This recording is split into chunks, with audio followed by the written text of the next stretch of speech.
Hoje gostaríamos de trazer uma palavra de Deus aos nossos irmãos e amigos e no final estaremos orando por todos aqueles que desejam um pedido de oração.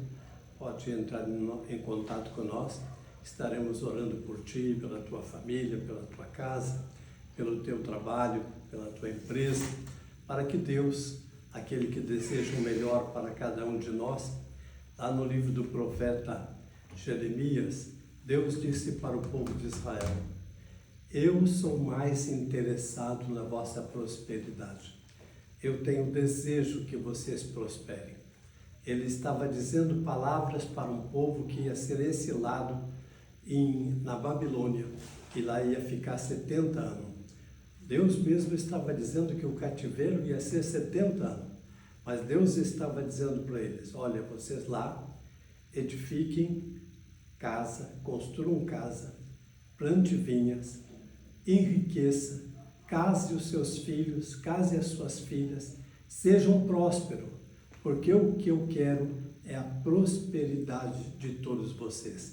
Deus é o mais interessado em nos fazer prosperar no transcurso da nossa vida. Hoje nós queremos falar uma palavra de Deus aos nossos irmãos e amigos sobre o conceito que às vezes as pessoas têm de Deus. Todas as pessoas, eles creem em Deus, eles creem no Criador, mas eles creem às vezes que Deus está muito longe, está lá no meio do universo, está cuidando de estrela, do céu. A palavra de Deus diz que Deus não está longe. Há um texto no livro do profeta Isaías que diz: perto está o Senhor. E a palavra de Deus diz que até a pessoa cega, palpando, pode encontrá-lo. E há um texto também no livro dos profetas que diz que devemos conhecer Deus e prosseguir em conhecer. Conhecer e prosseguir em conhecer. No Velho Testamento, todo o Velho Testamento, vocês podem olhar que Deus se revelava, se manifestava como Deus Todo-Poderoso, como Criador do céu e da terra, como Senhor dos exércitos. E se olharmos bem, parece que Deus até passava um conceito no Velho Testamento, que era um Deus meio bravo, muito disposto a irar-se com o ser humano, e ele destruía e matava. Imagina que lá no livro dos profetas conta que num só dia veio uma praga e matou 180 mil pessoas. Então havia um conceito de Deus lá no Velho Testamento, e todo o Velho Testamento, nenhum dos profetas chama Deus como Pai. Mas quando chega Cristo no Novo Testamento, Deus começa a falar ao povo e se revela ao povo dizendo meu Pai, e começa a falar de Deus como Pai dele. E ele diz o meu Pai, o vosso Pai, e aí ele fala dizendo: na casa de meu Pai, São João 14:1, tem muitas moradas. E uma e outra vez Cristo vai dizendo para o povo daquela época que Deus era Pai. E depois ele ensina a oração modelo para todos os cristãos no mundo inteiro, que é a oração do Pai Nosso. Ele diz: quando vocês orarem, orem. Pai nosso que estás no céu, santificado seja o teu nome, venha a nós o teu reino.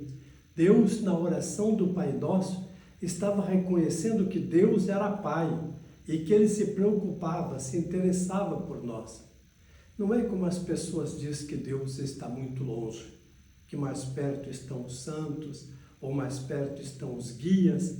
Não, a palavra de Deus diz: perto está o Senhor, de todos aqueles que o invocam, de todos aqueles que o invocam de todo o coração. Há uma palavra de Deus lá no livro de Êxodo, quando Deus chama o grande legislador da lei, chamado Moisés. A vida de Moisés praticamente se divide em 3 períodos de tempo de 40 anos. Os primeiros 40 anos ele fica lá do Egito, na casa de Faraó.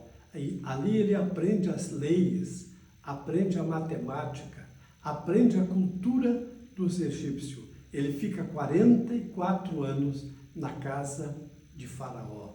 Mas depois Devido a que ele matou um homem, ele tem que fugir para o deserto.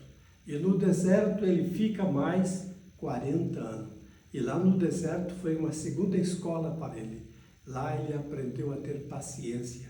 Lá ele aprendeu a ouvir o vento, ouvir o silêncio, ouvir Deus. 40 anos ele ficou no deserto. Depois de 40 anos, ele já nem pensava que Deus ainda se preocupava com ele. Aí Deus aparece no capítulo 3 em uma sarça que queimava, mas o que chamou a atenção dele é que o arbusto não se consumia. E o fogo estava ali queimando, mas não se consumia.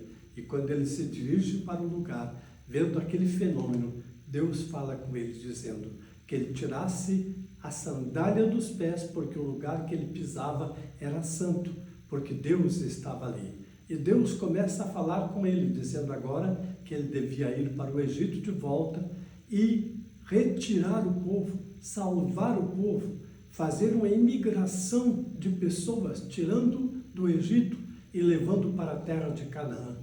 Nem ele podia acreditar na grandeza daquela missão.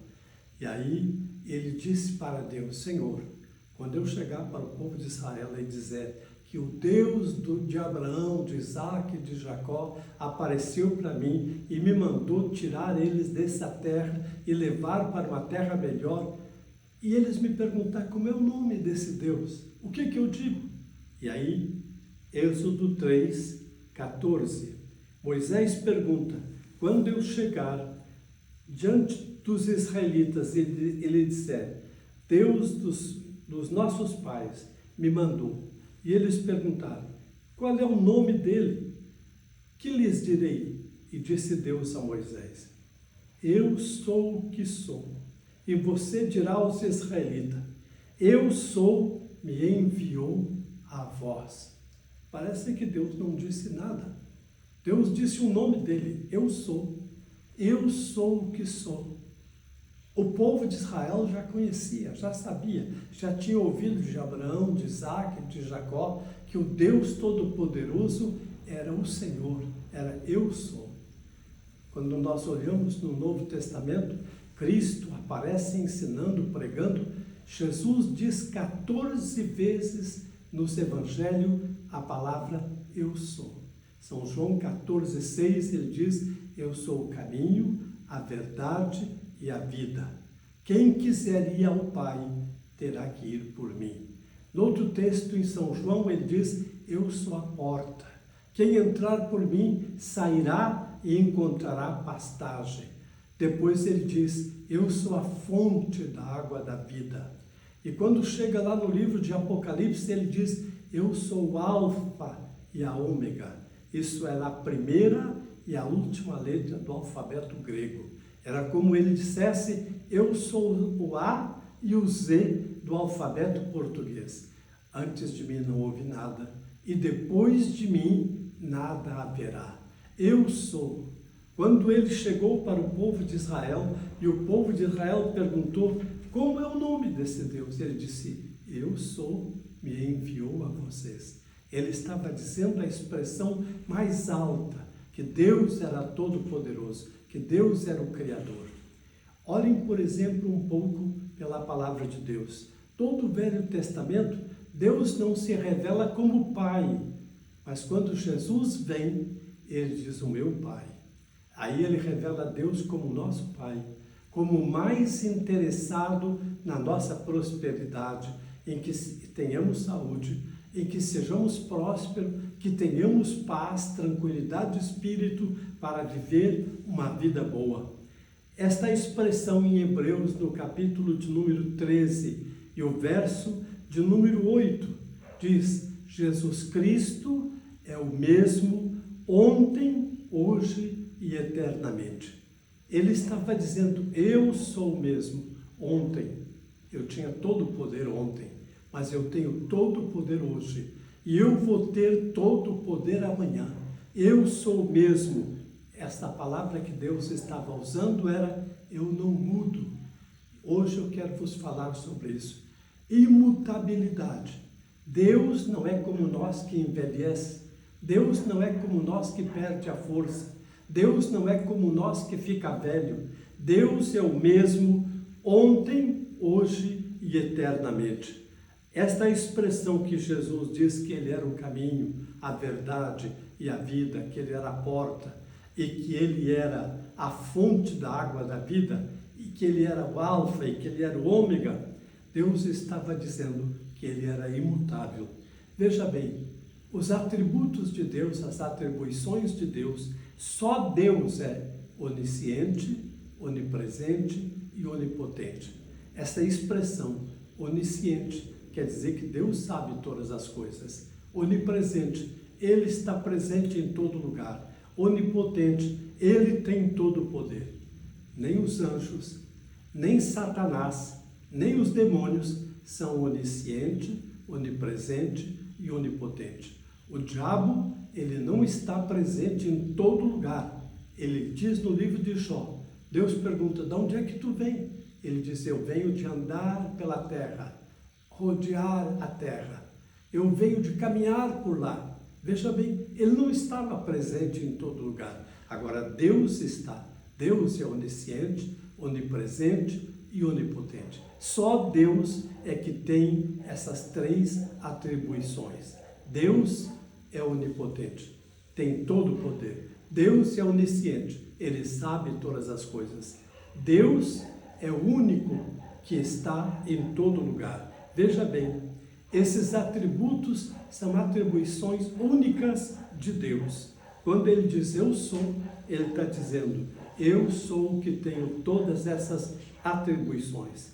Primeira coisa que eu quero dizer para os nossos amigos, Deus não muda nas suas promessas. Pode passar céu e a terra, Ele disse, mas as minhas promessas não passarão. Se Ele prometeu lá no livro de Êxodo, eu sou o Senhor que te sara. Lá no livro de Salmos, eu sou o Senhor que te cura. Lá em Isaías 53, que Ele tomou sobre si as nossas enfermidades e que Ele foi moído pelas nossas pisaduras e o castigo que nos traz a paz estava sobre Ele e pelas suas pisaduras fomos sarados. Deus ainda hoje cura, Deus ainda hoje responde às orações, Deus ainda hoje tem todo o poder. Seja o que estiver acontecendo contigo, talvez você esteja depressivo, cheio de ansiedade, de insegurança, comece a confiar em Deus, confiar que o Senhor te ama, que o Senhor deseja o teu bem, o Senhor deseja a tua cura, o Senhor deseja a tua prosperidade. Quando Ele diz, eu sou o Senhor que te sara, Ele está dizendo, eu ainda sou o mesmo. Pode confiar, pode acreditar, pode crer, não tenha dúvida, siga acreditando, como Ele disse para aquele pai que os amigos disseram, não incomoda mais o mestre, a tua filha já morreu. E Jesus disse para Jairo, tua filha não morreu, siga acreditando, tudo é possível para aquele que crê. E Jesus chega na casa de Jairo e ressuscita a menina que já estava horas que tinha falecido. Este é o mesmo. Ouça bem, a palavra de Deus na Santa Bíblia está escrito mais de 3.000 promessas. E essas promessas não é para a eternidade, não é para o futuro. As promessas são para hoje. Que Deus proverá todas as coisas é uma promessa para agora. Que Deus te cura é uma promessa para hoje.